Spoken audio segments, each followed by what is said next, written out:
తమ ఉద్యోగులకు ఇళ్ల పట్టాలు పంపిణీ చేయాలని టీటీడీ నిర్ణయించింది. ఈ మేరకు టీటీడీ ధర్మకర్తల మండలి సమావేశంలో నిర్ణయం తీసుకున్నారు. ఫీస్ రేట్, క్షురకుల కనీస వేతనం 20,000కు పెంపు ప్రతిపాదనకు మండలి ఆమోదం తెలిపింది. వీటితో పాటు లడ్డూ పోటులోని కార్మికులకు అదనంగా 10,000 వేతనం పెంచేందుకు అంగీకరించింది. ఈ సమావేశం సందర్భంగా గోవింద నామకోటి పుస్తకాలను టీటీడీ చైర్మన్ భూమన కరుణాకర్ రెడ్డి విడుదల చేశారు. 5 భాషల్లో ముద్రించిన భగవద్గీత పుస్తకాలను ఆవిష్కరించారు. ఈరోజు పాలక మండలి తీసుకున్నటువంటి నిర్ణయాలలో ముఖ్యమైనటువంటి ఈ సంవత్సరం జరిగినటువంటి వైకుంఠ ఏకాదశి పర్వదిన సందర్భంగా తిరుమల తిరుపతి దేవస్థానం చేసినటువంటి ఏర్పాట్లు, ముఖ్యంగా ఈఓ ధర్మారెడ్డి గారు, సిబ్బంది, దానికి పాలక మండలి సహకారము, ఇవన్నీ కలగలిసి అత్యద్భుతంగా సామాన్య భక్తులకు, విఐపి భక్తులకు ఎవ్వరికీ కూడా ఎచ్చట ఏ చిన్న అసంతృప్తి లేకుండా చాలా చక్కగా నిర్వహణలో తోడ్పడినందుకు, పాలక మండలిని నిర్వహించినందుకు ఈఓ గారు, సిబ్బందిని మనస్ఫూర్తిగా అభినందిస్తున్నా. పాలక మండలి తీసుకున్నటువంటి నిర్ణయాలలో ముఖ్యమైనటువంటివిగా ఆలయంలో పనిచేస్తున్నటువంటి పోటు కార్మికుల కష్టాన్ని గుర్తించినటువంటి మా పాలక మండలి శాశ్వత ఉద్యోగస్తులు కానటువంటి పోటు కార్మికులకందరికీ కూడా ఒక్కొక్కరికి 10,000 రూపాయల చొప్పున వేతనం పెంచాలి అని నిర్ణయం తీసుకోవటం జరిగింది.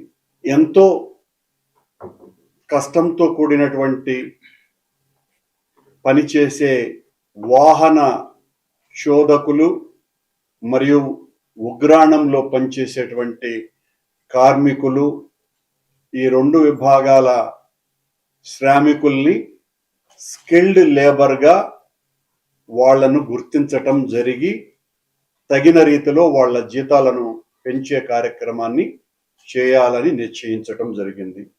అలాగే 100 సంవత్సరాలుగా స్వామి ఆలయంలో పాలనా వ్యవహారాలను, అర్చక పాలన వ్యవహారాలను పర్యవేక్షించే పెద్దజీయర్ మఠానికి, చిన్నజీయర్ మఠానికి వాళ్ళు చేస్తున్నటువంటి సేవలకు గత కొన్ని దశాబ్దాలుగా తిరుమల తిరుపతి దేవస్థానమే వారి వ్యవస్థల యొక్క ఆర్థిక సౌకర్యాన్ని టీటీడీ చేస్తున్నది.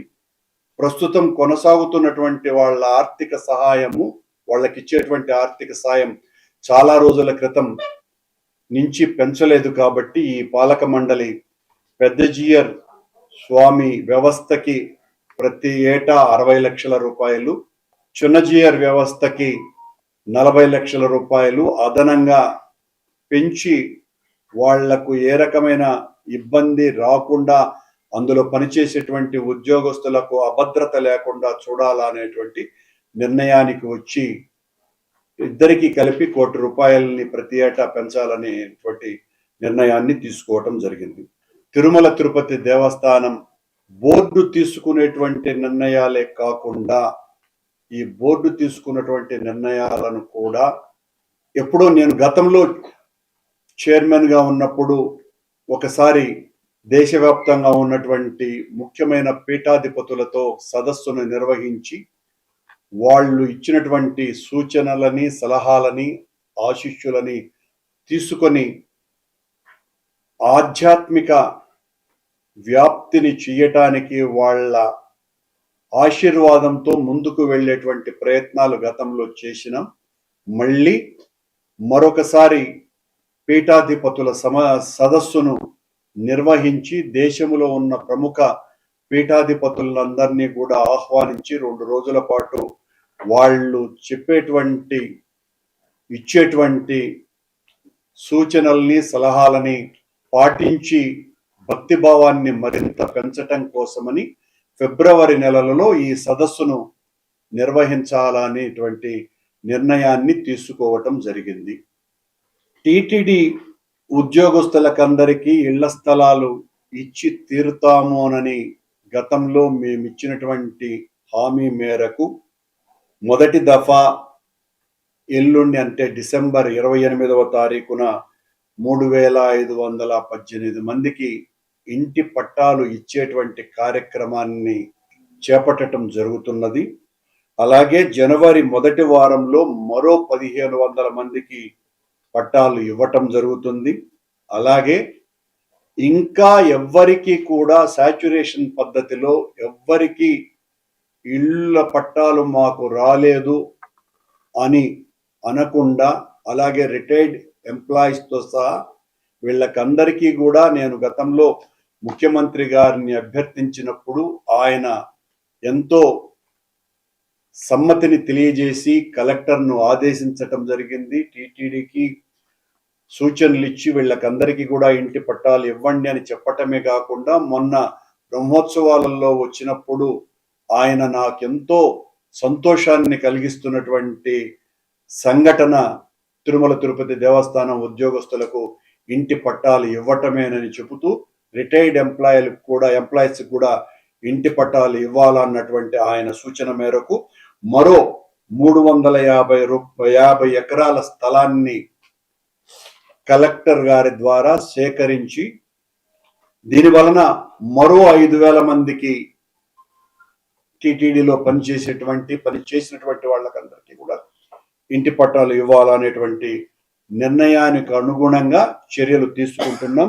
దీనికి సంబంధించి 85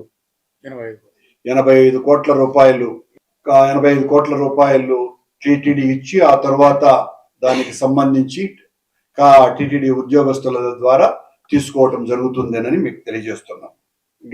గత బోర్డు కాకుండా అంతకు ముందు బోర్డులో శానిటేషన్ ఉద్యోగస్తులకు అందరికీ కూడా 5,000 రూపాయల చొప్పున జీతాలని పెంచటం జరిగింది. ఇప్పుడు వాళ్లతో పాటు పలు విభాగాల్లో వర్క్ కాంట్రాక్ట్ పద్ధతిలో సేవలు అందిస్తున్న స్కిల్డ్ కార్మికులకు 15,000 నుంచి 18,500కు పెంచటం జరుగుతున్నది. సెమీ స్కిల్డ్ కార్మికులకు 12,000 రూపాయల నుండి 15,000 రూపాయలకు పెంచాలని నిర్ణయం తీసుకోవటం జరిగింది. అన్స్కిల్డ్ కార్మికులకు 10,340 రూపాయల నుండి 15,000కు ఇవ్వాలని నిర్ణయం తీసుకోవటం జరిగింది. 110 తేదీ 13/3/2023 ప్రకారం కళ్యాణకట్టలో విధులు నిర్వహిస్తున్న పీస్ రేట్ క్షురకులకు అందరికీ నెలకు 20,000 కనీస వేతనం చెల్లించాలని నిర్ణయం తీసుకోవటం జరిగింది. చాలా మందికి తక్కువ వస్తున్నది. తక్కువ వచ్చిన వాళ్లకు ఇప్పుడు అందరికీ కూడా సమానంగా 20,000 రూపాయలు ఇవ్వాలని నిర్ణయం తీసుకోవటం జరిగింది. 14.5 కోట్ల రూపాయలతో తిరుమలలోని ఔటర్ రింగ్ రోడ్డులో గోగర్భం డ్యామ్ సర్కిల్ శాశ్వత క్యూలైన్ల నిర్మాణానికి టెండరు ఆమోదాన్ని తెలపటం జరిగింది. తిరుపతిలోని గోవిందరాజస్వామి సత్రం స్థానంలో జీఎస్టీ కాకుండా 209 కోట్లతో అచ్యుతం వసతి సముదాయం, కోదండరామి సత్రం పేరుతో ఉన్న 3వ సత్రం స్థానంలో జీఎస్టీ కాకుండా మరో 209 కోట్లతో శ్రీపథం వసతి సముదాయం నిర్మాణానికి టెండర్లను ఆమోదించటం జరిగింది. తిరుపతిలోని టీటీడీ పరిపాలన భవనంలోని పాలనా సౌలభ్యం కోసం 6,15,00,000తో సెంట్రలైజ్డ్ రికార్డ్ స్టోర్ నిర్మాణానికి టెండర్ ఆమోదం జరిగింది. దూర ప్రాంతాల నుంచి వచ్చే యాత్రికులు తమ బస్సులు ఇతర వాహనాలను అలిపిరిలో పార్క్ చేసి తిరుమలకు వెళ్లటం ఆనవాయితీగా వస్తోంది. ఇక్కడ 7,31,00,000తో వంట షెడ్లు, మరుగుదొడ్ల బ్లాక్లు, ఫుట్పాత్ల అభివృద్ధి, శాశ్వత క్యూలైన్ల ఏర్పాటుకు టెండర్కు ఖరారుకు ఆమోదం తెలపటం జరిగింది. ఇవన్నీ గత బోర్డుల్లో తీసుకున్నటువంటి నిర్ణయాలకు అనుగుణంగా వేసినటువంటి టెండర్లకు ఆమోదాన్ని తెలపటం జరిగింది. అలాగే అలిపిరిలో 7,24,00,000తో నూతన పార్కింగ్ ప్రాంతాల ఏర్పాటుకు టెండర్ ఖరారు. తిరుమల విహెచ్సి ప్రాంతంలో మిగిలి ఉన్న కాటేజీలలో 1,82,00,000తో అభివృద్ధి పనులు, మరమ్మతులు చేపట్టేందుకు శ్రీనివాసం విశ్రాంతి సముదాయంలో పనిచేసేటువంటి భక్తుల సౌకర్యం కోసమని శ్రీనివాసం తూర్పు వైపున 2 కోట్లతో ఓపెన్ డ్రైన్ నిర్మాణానికి టెండర్ ఆమోదం. యాత్రికుల కాటేజీలలో నివాసమున్న పోలీసు సిబ్బందిని ఖాళీ చేయించే నిమిత్తం తద్వారా ఆ కాటేజీలన్నింటినీ కూడా తిరుమల తిరుపతి దేవస్థానంలో వచ్చేటువంటి భక్తుల వినియోగార్థం పాత పోలీస్ క్వార్టర్స్ ని 2,87,00,000తో అభివృద్ధి చేపట్టేందుకు టెండర్కు ఖరారుకు ఆమోదం.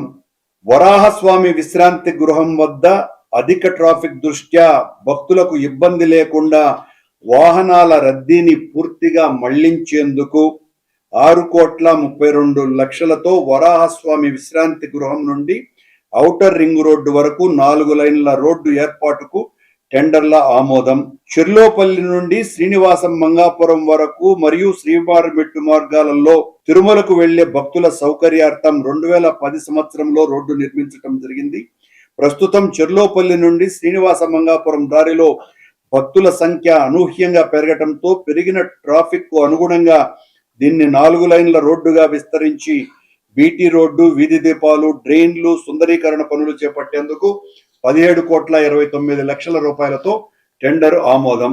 ఒక మీడియేటర్ గా పనిచేస్తుంది. దయచేసి అది మీరు పబ్లిక్ కు తెలియజేయాల్సిందిగా కోరుతున్నాను.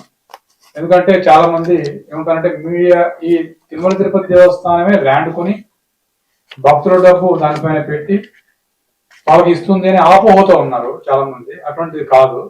తిరుమల తిరుపతి దేవస్థానం ఓన్లీ ఫెసిలిటేటర్. ప్రభుత్వంతో మాట్లాడి ల్యాండ్ తీసుకొని ల్యాండ్ డెవలప్ చేసి ప్లాట్లుగా విభజించి దాన్ని ఈ ప్లాట్స్ వేసి డిప్ సిస్టమ్ గా అలాట్ చేస్తూ వాళ్ళ నుంచి ఆ మొత్తాన్ని కూడా ప్రతి ఎంప్లాయీకి ఎంత వస్తుందో దాన్ని డిస్ట్రిబ్యూట్ చేసి అందరితో కలెక్ట్ చేయడం. నేనొక నిజం, జరిగే యథార్థాల అగ్ని పర్వతం, జననం మరణం మధ్య జరిగే నాటకానికి నేనే సాక్షిని. సగటు మానవుని గొంతుక నేను. మీ అందరి కోసం ప్రతి గడియ పనిచేస్తూ గళం వినిపించే G9 న్యూస్.